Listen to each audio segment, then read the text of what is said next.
Bonjour à tous, j'espère que vous allez bien. J'aimerais vous poser une question ce matin. Est-ce que vous avez déjà assisté à un renversement incroyable de situation? Probablement.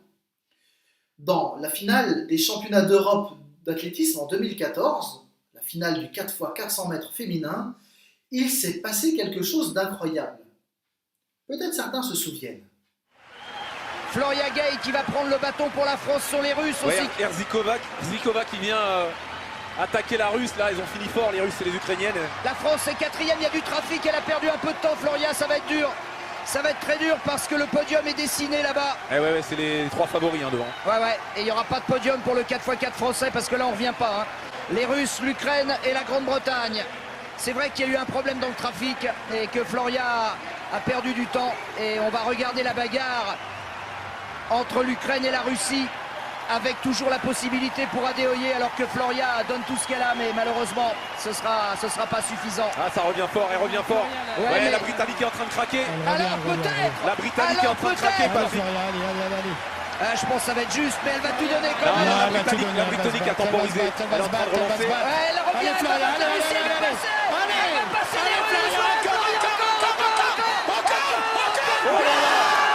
C'est monstrueux.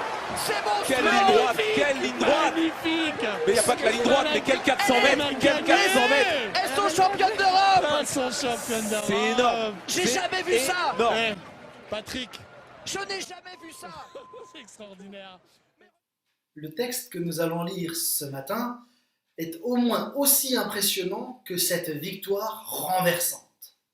Le renversement dont il est question dans le texte s'est passé en Perse aux alentours de 480 avant Jésus-Christ. Ce renversement est encore célébré aujourd'hui par tous les Juifs du monde au travers de la fête de Pourim. À l'époque, le ministre le plus proche de l'empereur, un dénommé Aman, avait décidé du massacre de tous les Juifs de l'Empire perse. Ce ministre, apprécié de l'empereur, va pour la deuxième fois en 2 jours à un festin organisé par l'impératrice Esther. Rien ne semblait pouvoir arrêter sa folie meurtrière, alimentée par un orgueil démesuré. Et pourtant, Dieu avait placé une jeune orpheline du nom d'Esther à la place d'impératrice. Et après bien des circonstances que Dieu a souverainement gérées, la situation se renverse totalement. Si vous voulez en savoir plus sur ce qui s'est passé, je vous invite à regarder les épisodes précédents ou à lire les chapitres 1 à 6 du livre d'Esther. De notre côté, nous allons assister au renversement annoncé et nous lisons le chapitre 7. L'empereur et Aman arrivèrent donc pour festoyer avec l'impératrice Esther.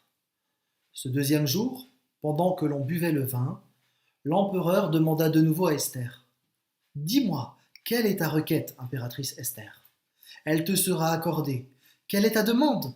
Même si c'est la moitié de mon empire, tu l'obtiendras. » L'impératrice Esther répondit : « Si l'empereur veut m'accorder une faveur, si l'empereur le veut bien, que la vie sauve me soit accordée, c'est là ma requête. Que la vie sauve soit aussi accordée à mon peuple, telle est ma demande. En effet, moi et mon peuple, nous avons été livrés pour être massacrés, tués et exterminés. Si nous avions seulement été vendus comme esclaves et servantes, j'aurais gardé le silence. Car dans ce cas, notre infortune ne vaudrait pas la peine que l'on importune l'empereur. » Alors l'empereur Xerxès demanda à l'impératrice Esther : « Qui est-il, celui qui a eu l'audace de concevoir un tel dessein ? Où est-il » Esther répondit : « Le persécuteur. L'ennemi, c'est Aman, ce misérable. » Alors Aman fut épouvanté devant l'empereur et l'impératrice. Furieux, l'empereur laissa son vin, se leva et sortit dans le jardin du palais. Aman, voyant bien que dans l'esprit de l'empereur son malheur était décidé, resta là pour implorer l'impératrice Esther pour sa vie. L'empereur revint du jardin à la salle du festin au moment où Aman se laissait tomber sur le divan où Esther était allongée. Du coup, l'empereur s'écria : « Veut-il en plus faire violence à l'impératrice en ma présence dans mon palais ?» À peine l'empereur eut-il prononcé ces mots que l'on recouvrit la tête de Aman. Harbona, l'un des eunuques, dit alors devant l'empereur : « Il y a justement cette potence que Aman a fait faire pour Mardochée, qui a parlé pour le bien de l'empereur. Elle se trouve dans la cour de Haman et elle a 25 mètres de haut. L'empereur ordonna qu'on l'y pende. On pendit donc Aman à la potence qu'il avait préparée pour Mardochée. Alors la colère de l'empereur s'apaisa.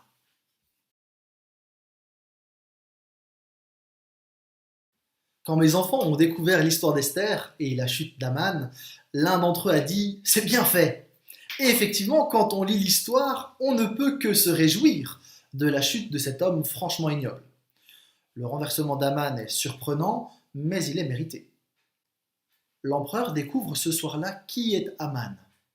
Il avait fait confiance à son ministre, il lui avait donné son sceau, et là, il réalise qu'il a été trompé, trahi et profondément blessé, humilié, quelque part touché au cœur. L'empereur va réagir avec force. On le comprend très facilement. La plupart d'entre nous avons probablement appris avec la vie que certaines personnes ne sont pas aussi sympathiques que ce qu'elles paraissent être à première vue. Il y a des personnes qui abusent de notre confiance. Et il est utile de rappeler que nous pouvons, nous tous, nous faire avoir. Si certaines relations s'abîment sans trop de conséquences, d'autres trahisons laissent des marques durables. Refaire confiance après une trahison peut s'avérer particulièrement difficile. Pour l'empereur, le coup est rude. Il a besoin de prendre l'air, mais quand il revient, sa colère s'enflamme d'autant plus que la confiance est déjà fortement abîmée. Il a l'impression qu'Aman veut faire du mal à Esther et il décide immédiatement de tuer son traître de ministre. L'empereur, en sortant, avait peut-être repris de l'air et il était prêt à discuter avec Aman de la situation pour comprendre, mais le voir si proche d'Esther avait définitivement scellé son sort. Le temps que l'empereur sorte, Aman s'était jeté aux pieds d'Esther pour la supplier de le sauver. Mal lui en a pris, car son geste a été interprété comme une provocation, et cela précipite sa fin. Les rois perses étaient hypersensibles concernant leurs femmes. Ils condamnaient à mort tous ceux qui osaient seulement les approcher. Quand on considère qu'une femme qui était passée dans les bras de l'empereur devait passer le reste de sa vie dans un harem, gardé par des eunuques, on comprend que le geste d'Aman n'est pas un geste anodin. D'autant que l'empereur imagine que Aman veut faire du mal à Esther. Toucher à la reine, c'était toucher au roi. L'empereur ne peut pas laisser passer. La sentence de mort n'est pas rapportée dans le texte, mais elle est implicite, car on couvre la tête et le visage d'Aman. C'est de cette manière-là qu'on traitait les gens qu'on amenait au supplice. Le voile privant de lumière était l'image des ténèbres de la mort qui allait recevoir le condamné. Cette pratique est attestée dans l'Antiquité, car les historiens ont pu retrouver plusieurs traces de ces pratiques, et on sait par exemple qu'un Grec nommé Philotas, accusé de haute trahison, fut conduit la tête voilée devant Alexandre le Grand avant d'être mis à mort.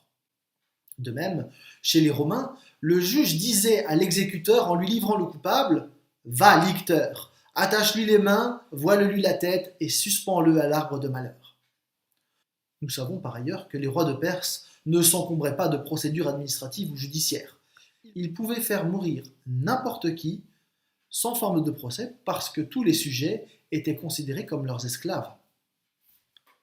Aman n'a eu que ce qu'il méritait. Il n'était pas connu pour sa sympathie, et au-delà du génocide qu'il a organisé pour se venger de la mort d'un seul homme, le texte nous donne un autre indice du mépris qui inspirait tout autour de lui. En effet, le serviteur Harbona, que l'on a déjà croisé au premier chapitre, s'empresse de dire à l'empereur qu'Aman a élevé une potence pour Mardochée. Mardochée qui vient juste d'être honoré par le roi. Ce faisant, il enfonce le clou pour Aman. Et cette réaction ne peut se comprendre que si le serviteur avait un profond mépris pour Aman. Il l'enfonce complètement et définitivement. Certains commentateurs imaginent donc qu'Aman devait mal se comporter avec les serviteurs et qu'il était donc particulièrement détesté dans tout le palais. Cette hypothèse est fort plausible parce qu'avec les éléments que l'on peut récolter tout au long de la lecture d'Esther, nous pouvons facilement imaginer le comportement habituel d'Aman. Harbona a sans doute eu à subir des outrages de la part du grand vizir. Il saute donc sur cette occasion pour se venger. Et c'est ainsi que la potence que Haman avait préparée pour Mardochée va servir pour le pendre lui-même. On récolte ce que l'on sème. Arrêtons-nous un instant pour considérer cette expression souvent citée par des chrétiens, par des non-chrétiens, et qui est une parole tirée de Galates 6, les versets 4 à 10, dans laquelle le texte biblique nous invite à nous examiner nous-mêmes et à ne pas nous faire d'illusions parce que Dieu voit tout. Le texte biblique nous invite à semer, et en particulier à semer l'amour de Christ en parole et en acte, à faire le bien sans se lasser, par amour pour le Seigneur. Ce que nous faisons les uns et les autres ne passe pas inaperçu aux yeux de Dieu. De nombreux textes, comme Matthieu 25 par exemple, nous rappellent qu'un simple verre d'eau, une visite, un habit offert ont de l'importance pour Dieu. L'enseignement de Jésus, la lettre de Jacques nous avertissent. La réalité de notre foi et de notre attachement à Dieu a nécessairement une application concrète. Nous moissonnerons ce que nous semons. Le texte de Matthieu 25, que je vous invite à relire, est particulièrement intéressant. En effet, dans ce texte, Jésus explique qu'il reviendra dans toute sa gloire et qu'il valorisera chaque action charitable que les uns et les autres auront pu faire. À l'inverse, il ne fera pas que dénoncer les mauvaises actions comme celle d'Aman, mais il s'occupera aussi de ceux qui ont eu une indifférence coupable. Je dis coupable parce que l'indifférence n'est pas une simple inaction qui laisserait dans la neutralité. C'est un manque de compassion, un manque d'amour et de courage. Le pasteur évangélique Martin Luther King avait cette expression redoutable. Ce qui m'effraie, ce n'est pas l'oppression des méchants, c'est l'indifférence des bons. Dans le livre d'Esther, Mardochée avait réagi lorsqu'un attentat avait été organisé contre l'empereur. Il n'était pas resté indifférent. Il avait fait quelque chose, et si sa récompense a tardé, il a été honoré au temps décidé par Dieu. Il faut aussi réaliser que Dieu s'est servi de son acte de bonté pour changer l'histoire du peuple juif. Permettez-moi une question dérangeante, mais importante. Nous vivons une crise sanitaire sans précédent. Nous allons vers une crise économique majeure d'après la plupart des spécialistes. Quelle est et quelle va être notre réaction ? L'indifférence serait coupable. Et il me semble important et même indispensable que nous prenions le temps, personnellement et collectivement, en Église, de réfléchir à ce que devrait être notre engagement, présent et futur. Nous ne pouvons pas, au nom de Christ, nous contenter d'être spectateurs de ce qui va se vivre, être dans une indifférence qui démontrerait notre peu de compassion et d'amour. Nous sommes le peuple du Dieu qui a donné sa vie pour l'humanité. Nous sommes la famille de celui qui, par amour, s'est laissé crucifier. Nous sommes habités par le Saint-Esprit, le Consolateur, le Défenseur, le Dieu de paix. Comment désire-t-il nous utiliser chacun et tous ensemble ? Comme le dit l'Ecclésiaste, nous sommes invités à jeter notre pain à la surface de l'eau, car avec le temps, nous le retrouverons. J'aimerais nous inviter à prier, à jeûner, à réfléchir ensemble à la situation actuelle et aux impératifs bibliques, à nous mettre ensemble et à penser ce que nous devrions faire, ne pas faire, dire et ne pas dire, dans cette période que les historiens appellent déjà le grand confinement et avec la crise économique qui suivra. Qu'est-ce que le Seigneur attend de nous ? C'est une question qu'il nous faut nous poser et un sujet de prière que nous devons porter ensemble. Nous ne savons pas encore ce qui va arriver, mais nous pouvons déjà nous préparer à certaines choses. Il est bon de prendre ce temps à l'écoute de Dieu pour pouvoir anticiper un peu ce qui se fera. Comme des enfants de la lumière, efforcez-vous de discerner ce qui plaît au Seigneur. Veillez donc avec soin à votre manière de vivre. Ne vous comportez pas comme des insensés, mais comme des gens sensés. Mettez à profit les occasions qui se présentent à vous, car nous vivons des jours mauvais.